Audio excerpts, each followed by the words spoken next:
Welcome to Wesley Impact. I'm Keith Garner. Have you ever stopped to consider the important role faith can play in the education of our children?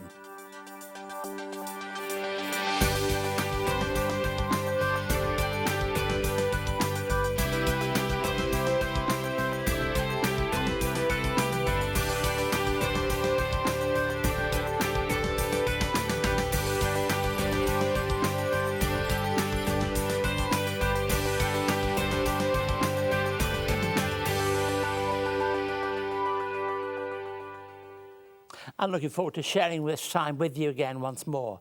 At Wesley Mission, we work with people from all walks of life and do whatever we can to meet them at their point of need.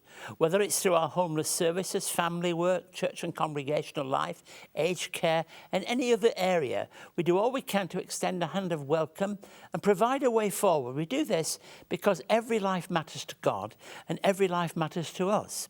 When we speak with people, we often find many who come to us with a sense of loss or hopelessness. Often they're at wit's end corner, and this is their last resort. I'd like to look at the topic of hope today. Through our work with Aunties and Uncles programme, we work with children from disadvantaged homes and provide an extra family member who's able to invest some of their time in providing mentoring, care and guidance. We'll see a story about this programme later in the show. We'll be joined in the studio by Julie McGonigle. Julie's a teacher and a leader in education in both Australia and the United Kingdom. Her work has influenced education policy and practices in Northern Ireland. She's part of a team who founded Academy Schools in the United Kingdom and is the academic deputy head at St Andrew's Cathedral School in Sydney. I'll be talking to Julie about the importance of providing a balanced approach in education, both inside and outside the classroom. We'll be joined by Australian singer and songwriter Colin Buchanan, who will sing one of his most popular Christian songs for children, which is called 10, 9, 8, God is Great. And you remember it, some of you, from years ago. And I'll share some thoughts from Luke's wonderful account of one person who chose not to forget to say thank you. But first, through the Aunties and Uncles programme, children from disadvantaged homes spend one day or weekend a month with families who can provide a whole host of new experiences that help to build confidence and life skills. This results in a programme that's been running for 40 years, and in my time at Wesley Mission, I brought it into our work, and we've really seen some great success from it. Let's take a look together. The Aunties and Uncles programme, I think, is important to lots of different people in lots of different ways. So obviously to the child themselves, it gives them, another perspective on life, a stable family environment. But from the point of view of my family, I think it's important for my children to get a perspective on other people's lives and not just their own little bubble. We decided to sign up to the programme because my husband worked with another auntie who had been in the programme for a few years and had spoken about it, and he came back talking to me about it. So we discussed it amongst ourselves and decided that, we thought we could do that and give something back. It took probably a couple of months before we actually then went through with it, because we wanted the kids to be happy with it and for them to agree to it as well. My daughter fairly quickly said yes, but my son, it took him a little while. He had to think about it and go through it before we decided as a family that, we would do that. I think what Lily's gained from our family, she comes from a single parent family. So I think being part of a bigger family group, having to negotiate with siblings, cousins, is challenging for her. I think sometimes she feels things should be done quickly and when there's others that have to be considered. So I think those are really important life skills she's learning. She's learned, about family time together, sitting around a meal table, having a healthy relationship with food and in a family environment. We've encouraged her in her own sort of self-esteem and her own confidence. She's learned to swim in our pool. She's a great one for saying, I can't. So we spend a lot of time saying, you can, give it a go. And she achieves that, and then she's, the smile on her face when she does it is fantastic. The team at Wesley Mission have been amazing supporting me on this journey. obviously you're dealing with a child in circumstances that are not necessarily familiar to you. And you do at times feel a little bit out of your depth. So to have someone on the end of the phone who's happy to talk to you, will take time, will follow up on anything you have concerns about, yeah, they have been amazing. And not only supporting me and my family, but also when there's been particular issues around with Lily, they've been really able to step in and help with that. I think for us, we've enjoyed the Auntie and Uncles process because it's made us sort of focus on more family time, really, on the weekends. When she's there, we do really think about what we can do as a family, whereas often weekends are fairly disjointed with children doing various things. So if anyone was considering being an aunt and uncle, it's a really serious decision to make. It's not all plain sailing, it's not all rosy. There are difficult times, there are challenging times, but the outcome of it really is positive. When you see them smiling and having fun and the family times that you have together and the happy memories you make, it's worth it in the end. If you would like to learn more about Wesley Mission, visit wesleymission.org.au. You can find help in our community services, connect with our church and congregations, discover a volunteer role that suits you, stay up to date on the latest news and information, donate to support our work, and help make a positive difference in your community. You can also connect with us on social media and subscribe to receive the latest news and information about Wesley Mission directly into your inbox. Visit wesleymission.org.au. Don't hesitate to be in touch if you'd like to find out more about our work at Wesley Mission, or if we can be of help to you in any way. The contact details are on the screen now. Now, my guest in the studio today is an education leader in Australia and the United Kingdom. Julie McGonigle, we're delighted that you're here.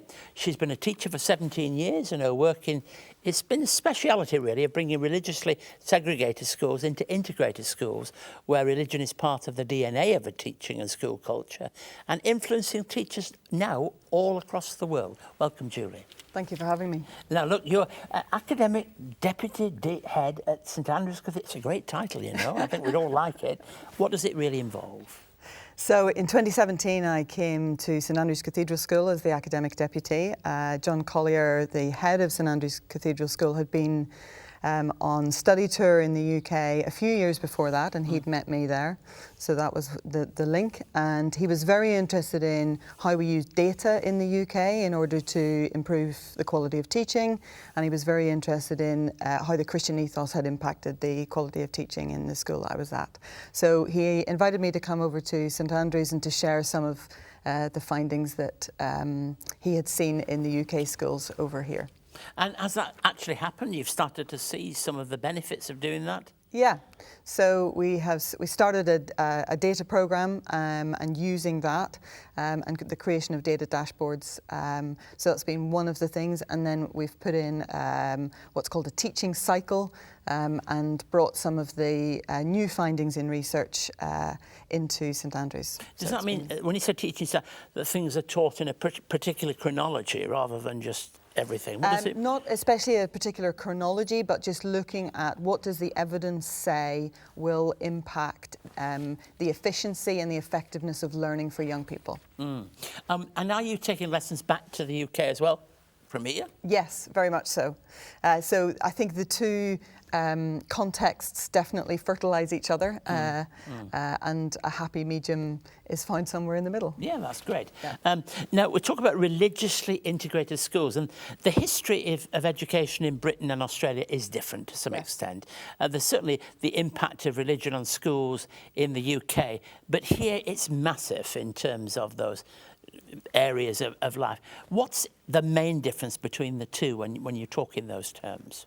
Well, you've mentioned religiously segregated schools, so I grew up in Northern Ireland. Yes. So my originally my PhD research looked at can you take religiously segregated schools and integrate them? Yes.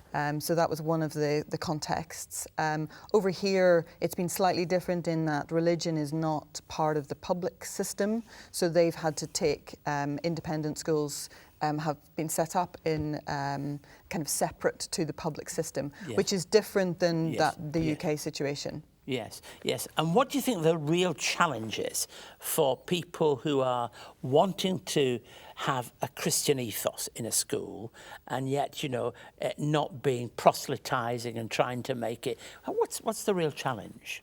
I think the challenge is to make sure that young people are asking the big questions and coming to their own view about those. Yes. So it's not a case of, here is our ethos, you must agree with us. Yes. It's, here is our ethos, that answers some quite fundamental questions about what it is to be human. So let's debate against that and see if you can come up with your answers to those questions. And does that differ? Because I know, if I'm right, that some of the work you were doing in England was often in deprived areas. Yes. Are the issues similar? Yeah, it's exactly the same there. Young people have big questions there. They're faced with some different barriers in life than perhaps young people that are in high fee paying independent schools, but they still have big questions about the purpose of life, why am I here, who or what is God. All of those things are relevant no matter what social background you come from. And the truth is, if you come from a place of means, you can have some very clear barriers that exist to actually overcome. Yeah, really. very much so. Yeah, sure. What do you get out of doing all this? When I was initially coming to teacher training, I got very interested in research. So then I started to question a little bit more about the role of a school and whether it could impact the kind of social demographic, or whether it's always the social demographic that impacts the school. And then I started to think a little bit more about the culture of a school and what we're actually doing for young people, and the fact that we're presenting them a view of the world that isn't neutral. And for you, a Christian, how does it fall together for you? So if we're presenting them a view of the world that isn't neutral, well, I believe that God is very much a part of the world, and in fact created the world, and therefore whatever that view of the world is that you are presenting young people, to leave religion and God out of it actually isn't true. And that's to deprive people in a way, isn't it? Yes, absolutely. You stay around with me, Julie. I'd like to ask another question before you go, and later in the programme. Let's welcome now Colin Buchanan to sing one of his most popular songs, 10-9-8, God is Great.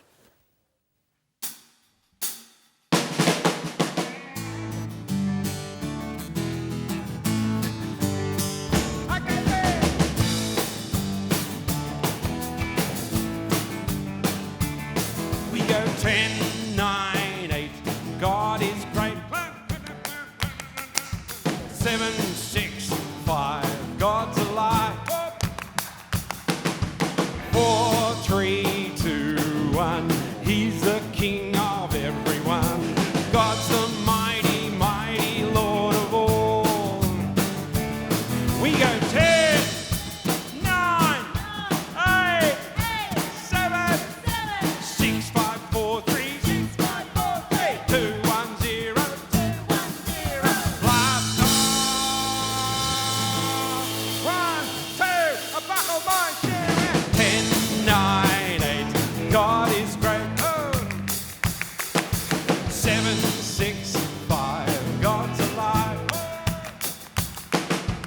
4, 3, 2, 1, He's the King of everyone. God's the mighty, mighty Lord of all. All right, take us on.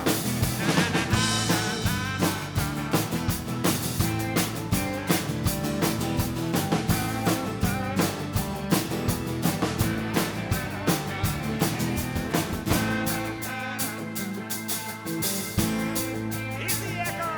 We go 10, 10, 9, 9, 8, 8, 7, 6, 5, 4, 3, 6, 5, 4, 3, 2,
Experience the Galilee and the towns and cities where Jesus was raised and called his home.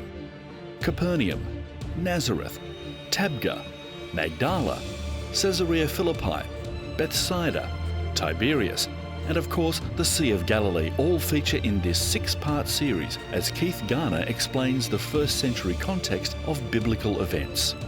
Jesus was born during a time of change in the political and economic leadership of this region. Fishermen around a lakeside was really one of the big businesses. Why Jesus? Why didn't people ignore him? Why did they take him seriously? And what are the questions we should be asking today if we're going to take Jesus seriously? The Man of Galilee is available now and comes with a study guide for leaders, small groups and individuals. For more, visit wesleymission.org.au. I confess that my theme today comes as what I consider to be one of the most convincing passages of the New Testament when focusing on getting things right. So let me read from Luke 17:11 through to 19. Now, on his way to Jerusalem, Jesus travelled along the border between Samaria and Galilee. As he was going into a village, 10 men who had got leprosy met him. They stood at a distance and called out in a loud voice, "Jesus, Master, have pity on us." When he saw them, he said, "Go, show yourself to the priests." As they went, they were cleansed.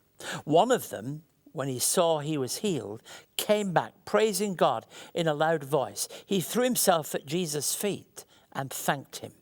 And he was a Samaritan. Jesus asked, "Were not all 10 cleansed?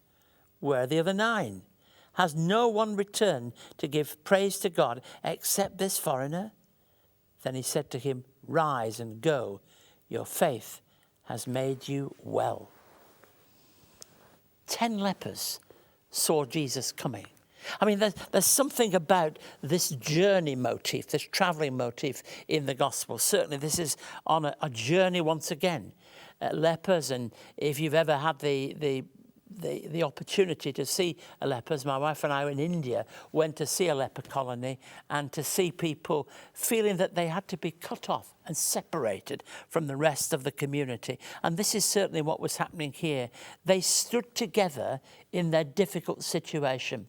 In their situation, they didn't feel they could mix with everyone else.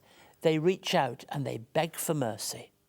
And Jesus instructs them to go and show themselves to the priest, who was the only person capable of certifying the healing that Jesus brought to them. This was necessary in order to readmit them, not only to religious life, but to life in the community. Jesus told the lepers to go to the priest to show and tell what God had done. And in the same way that we learnt just a moment ago from Julie that she knew what it was to live in what might be considered very much a segregated society, some often people are pushed to one side and don't feel included in. And that's what happened here. These lepers were certainly not part of the regular community. And yet while they're on their way, they receive healing. But the heart of the story, and why I think it's so plain and obviously an example of how we might live our lives, only one returned to say thank you. The one who returned was, as is often the case in the stories, the parables, the incidents, it was the one you least expect. It was a Samaritan. And his spirit of thanksgiving demonstrated he was a genuine person. Only 1 out of 10 lepers returned to give thanks. This is, if you like, a great example of what I call a tithe of gratitude, offering something from his own life. Are we sometimes so busy that we don't find time to return to give thanks to God for all that he's done for us? Wesley mentioned just occasionally we read a letter which has that kind of thing. Not long ago, I read a letter from someone in prison who I've no doubt will be sharing in this programme today, who expressed gratitude for one of our counsellors that had spent time with him, helping him to deal with financial issues that had led to crime and in putting himself into a situation where eventually he was sentenced to a criminal sentence in prison. and he expressed his gratitude. And I read it, and I was touched by the letter, not because what he particularly said, not because Wesley Mission were part of what had happened, but because he'd found the time to focus on the thing that mattered most, which is expressing gratitude. Gratitude opens the way to blessing. Gratitude opens the way to God's grace, undeserved, unmerited, at work in our lives. And when we see it, whether it's in the lives of young people and children who learn on that bigger map, as it were, that this is how you live life. This is one of the secrets of life, that when we express our gratitude, our thanks, we open ourselves up to new possibilities in our lives. And I think this wonderful story of the lepers, or shall we say the one leper and the 9 that didn't come back, has a powerful lesson to teach all of us. Were the 9 so busy, so thrilled, so excited, so grateful that they couldn't find time for gratitude? We need to be able to find that in our lives and to express it. Do you need to do that? People who've touched your lives and been part of your lives. I'm talking to somebody about education. How many times do we not express? I was speaking not that long ago in a church in the north of England, and when I was there, I was told there was a lady outside that wanted to see me. She was in her late 80s, 90s. I believe she's died since. And she told me, she said, "Can I ask you a question? Are you Keith Garner that went to this school?" And as you know, I didn't go to any religious church or anything like that. And she was my first teacher. And I thought the marvellous thing here is nothing to do with me, that she remembered names. She remembered people. Sometimes we should find time to say thank you to the people who've influenced our lives for good, who've made the difference in a very real sense to the way we live our lives day by day. If you would like to contact Keith and find out more about today's program, write to us at Wesley Mission, Post Office Box A 5555, Sydney South 1235, or you can send us an email to impacttv@wesleymission.org.au. On our website, you can catch up on past episodes of Wesley Impact, find out more about our work, read online magazines and articles, and connect with us on social media. You can also connect through Keith's blog and stay up to date on all the latest news and information from Wesley Mission, wesleymission.org.au. If you've got any questions about the Christian faith or anything you've heard on the programme, either from myself or interview, don't be afraid to get in touch. I always look forward to hearing from you and responding to emails and letters. Let's take a look now at some of the events that are upcoming at Wesley Mission. Wesley Mission is holding a Wills Day on Thursday the 31st of October at the Campbelltown Catholic Club, where you can have your will professionally prepared by an independent solicitor from as little as $60. Bookings are essential, so please visit wesleymission.org.au/wills to reserve your appointment. The 106th Annual Wesley Fair is coming up on Thursday the 7th of November. This event is a highlight on the Sydney CBD calendar and features amazing entertainment, a fashion parade, an exciting auction and much, much more. By coming to the fair, you'll not only find great bargains, but you'll also be supporting the refurbishment of the Wesley Edward Eager Centre for the homeless. Wesley Conference Centre is one of Sydney's premier conference venues. Our centre's wide range of multi-purpose conference rooms is fully supported by in-house catering and our on-site audio-visual team. The Wesley Conference Centre is your ideal CBD venue for all your conference needs. The website and contact details are all on the screen now. Please don't hesitate to be in touch, as I've said earlier, if we can help you. I hope you've enjoyed the programme and found the conversation with Julie interesting. Julie, for somebody listening, because this is the great thing about this programme, people listen and they're thinking, what do I want to do with my life? And they listen to you talking about education. If they were thinking as a young Christian that they were going to education, what would you say to them? I would say do it. It's the most satisfying job in the world, and the impact and influence that you can have on young people and therefore on the world is absolutely immeasurable. So it's true that education comes in for a lot of criticism in the public space, whether it's in the UK or here in Australia, but it's still worth going in, even if you have to face all of that.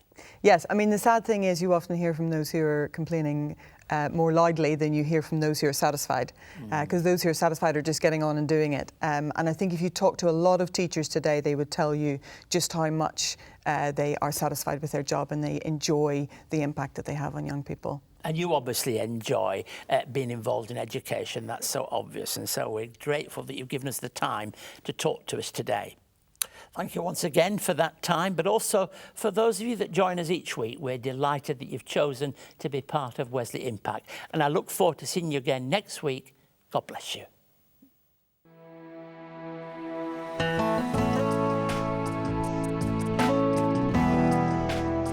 Wesley Mission supports foster children transitioning into adulthood through Wesley Take Charge of Your Life.